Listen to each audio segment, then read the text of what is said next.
పిల్ల పుట్టంగానే కుల్ల కుడతా అంటే ఇట్లా నడవదు అట్లా అన్న. ఓకే. రాబోయే ఎలక్షన్‌లో జనసేన వస్తే తెలంగాణకి ఎలాంటి ప్రభావం జరగబోతుంది అంటారు? ఎందుకు అని అంటే తెలంగాణలో కూడా జనసేనకు సంబంధించినటువంటి కొంతమంది చెంచాగాలు ఉన్నారు కాబట్టి చెంచాగాలతో ఏం కాదు.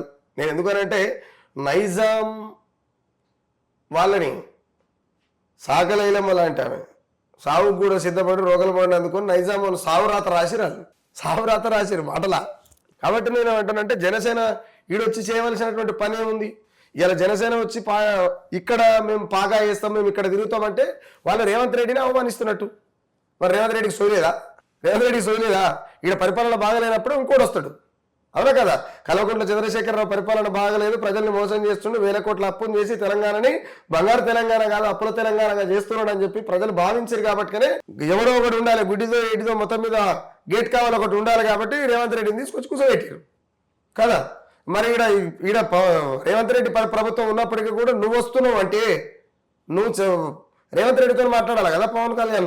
రేవంత్ రెడ్డి పాలన ప్రజాపాలన అంటున్నారు, రైతుల పాలన అంటున్నారు. రాబోయే ఎలక్షన్ లో నేనే గెలుస్తాను కాన్ఫిడెంట్ తో ఉన్నారు రేవంత్ రెడ్డి. ఇప్పుడు రేవంత్ రెడ్డి కొన్ని సార్లు ఆయన మూతితో మాట్లాడతాడో ముడితో మాట్లాడతాడో మరి నాకైతే అది అర్థం కాదు. ప్రజాపాలన అంటే ఏంటిది? కులగొట్టుడా? ప్రజాపాలన అంటే కులగొట్టుడా? రైతులు కళ్ళాలల్లా ధాన్యం కుప్పలు పోసి మండు టెండల గుండెబలి చచ్చిపోతారు ఒక్కొక్కరు. ఏం చేస్తాం వాళ్ళకు? కనీసం ఊరే వంచలేవు, ఇస్తాన పింఛన్లు వేయలేదు, రైతు బంధు వేయలేదు, అదేంటి కళ్యాణ లక్ష్యం లేదు, అమ్మఒడు ఇంకేదో ఒడి ఉంటుందిగా ఈ డెలివరీ అయిన బాలంతలకు ఏదో కిట్ ఇచ్చేది, ఆ కిట్టు లేదు. రుణమాఫీ చేస్తాను ఎంతమంది చేసావు? నీ ప్రభుత్వం అంతా కల్వకుంట్ల చంద్రశేఖరరావును సీఎం చేస్తే మిగులు బడ్జెట్ ఉన్నటువంటి తెలంగాణ రాష్ట్రంలో ప్రమాణ స్వీకారం చేసిండు. దిగిపోయే నాటికి 1000 కోట్లు అప్పు చేసిండు. ఆ అప్పు రేవంత్ రెడ్డి వచ్చిన తర్వాత డబల్ చేసిండు క్లియర్గా. రెండోటి నేనే సీఎం మళ్ళీ నెక్స్ట్ నేనే అంటే ఆపును చూసి బలుపు అనుకున్నట్టు వెనకట. ఇప్పుడు ఆయన కూడా అట్లనే ఉంది. పుట్టడోళ్ళ మీద కుక్క ఒరలాడితే ఎంతో సునాయాసంగా సంతోషంగా ఒరలాడుతుంది. ఇప్పుడు ఆయనకు కూడా గడినే ఉంది. ఇంకోటి విగ్రహాల కొంచెం డిస్కషన్ కూడా జరుగుతుంది విగ్రహాలది. సో ఏదైతే నిన్న పవన్ కళ్యాణ్ గారు ఇంకో మాట అనడం జరిగింది, గద్దర్ గారిని నేను అభిమానిస్తా, గద్దర్ గారి విగ్రహం నేను ఆంధ్రప్రదేశ్లో కూడా పెడతా అనేసి కూడా ఒక మాట ఇచ్చారు. అండ్ ఇంకో మరో మాట కూడా అన్నారు, గద్దర్ గారికి నేను గతంలో ఒక కార్ కూడా ఇచ్చాను అనేసి కూడా చెప్తున్నారు. సో ఓవరాల్ గా దీనిపైన మీ నేనేమంటున్నా, గద్దర్ మీద అభిమానం ఉంటే నీ ఇంట్లో పెట్టుకుంటావు, నీ రాష్ట్రంలో పెట్టుకుంటే అది నీ ఇష్టం, అది నీ ఇష్టం.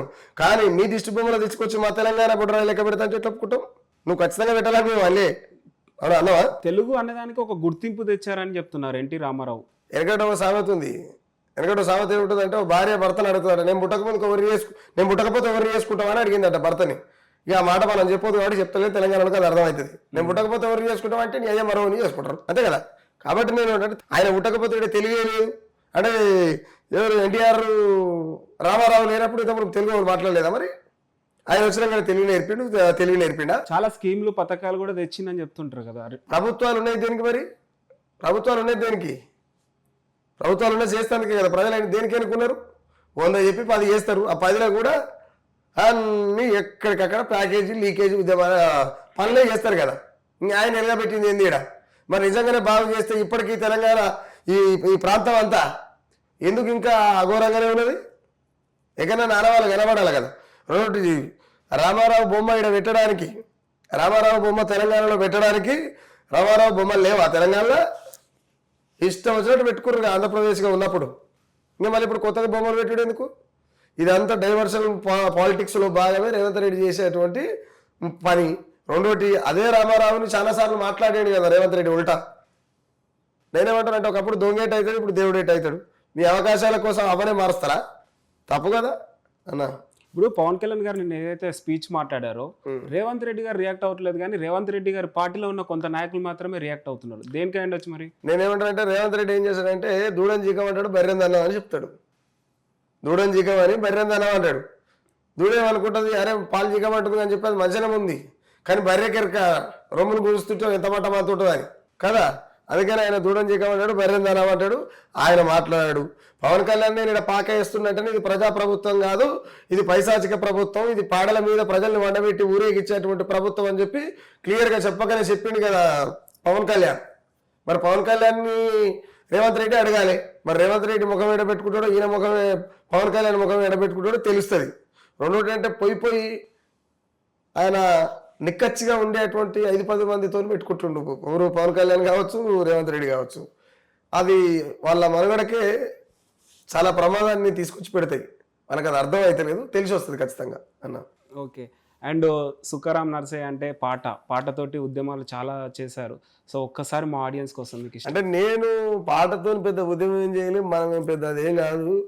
అంటే ఇప్పుడు సహజంగా ఎవరంటే ప్రజల కోసం ప్రాణమే ఇచ్చిన వాళ్ళు ఇచ్చేటోళ్ళు ఉన్నారు.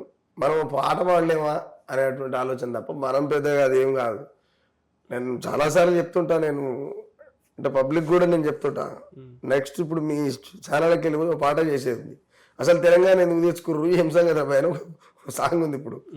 దుఃఖం తీరిందని దుందాం వదిలేస్తిరి, దుఃఖం తీరిందని దుందాం వదిలేస్తిరి, దొంగలెళ్ళిపోయినారని దరువు బంధు పెడితిరి, ఎవనికి తీరింది బాధ ఎవనికి వచ్చింది స్వేచ్ఛ, పవరు ఎవని లవరయింది ఎవని మూతి నాకుతుంది, తెలంగాణము అంటే రాష్ట్రము కాదు 4.5 కోట్ల జనము రగిలే నేడు. నెక్స్ట్ ఈ పాట చేస్తున్నాం, వీడికెళ్ళి సక్క స్టూడియోకి పోవాలి. సూపర్. అండ్ మీ ఉమ్మడి నల్లగొండలోనే మావోయిస్టులు చాలా మంది చనిపోయారు. ఆపరేషన్ కగార్ మీద మీ ఒపీనియన్ ఏంటండి? ఆపరేషన్ కగార్ అనేది ఒక క్రూరత్వం అయింది. పచ్చ నెత్తురు దాగే పైశాచిక పాలన అనేటువంటి మోడీ అమిత్ షా గారి నాయకత్వంలో జరిగినటువంటి మారణ హోమం ఆపరేషన్ కగార్ అన్న. ఇంకోటి ఏమనంటే ప్రజల పక్షాన నిలబడి మాట్లాడేది నువ్వైనా నేనైనా అడవిలో ఉన్నటువంటి అన్నలైనా, అంటే మనం అలా పోల్చుకుంటలేము. ప్రజల పక్షాన నిలబడి మాట్లాడితే ఏ రాజ్యమైనా ఆ రాజ్యానికి నచ్చదు. ప్రజల కోసం మాట్లాడితే ముఖ్యంగా ఇంకోటి ఏంటంటే కులం ఉండొద్దు మతం ఉండొద్దు అంటే బీజేపీకి నచ్చదు. ఎందుకంటే అది కులం మతంతోనే రాజకీయాలు చేస్తుంటది. రాముడో దేవుడో నీకిదేమి బాధరు, రాజకీయ రొంపిలోకి నిన్నే లాగారు రో, రాముడో దేవుడో నీకిదేమి కర్మరో.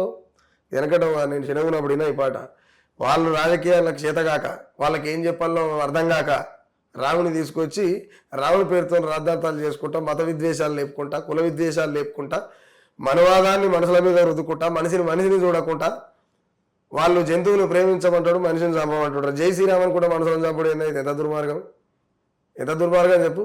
హిందూ మతం ప్రమాదంలో ఉంది, హిందూ ధర్మాన్ని కాపాడాలంటే అసలు ప్రమాదం ఏ తోవ నుంచి వస్తుందో అది చెప్పరాదు.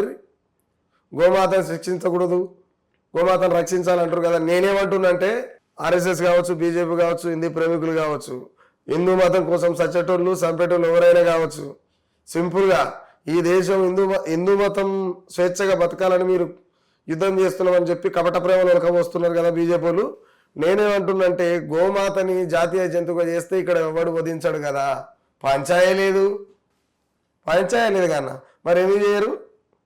మీ ఛానల్ నుంచి ఆ ప్రతిపాదన పెడుతున్నా వాళ్ళని చేయమని చెప్పురి, కానీ అది చేస్తే ఏలూలు ఉండదు.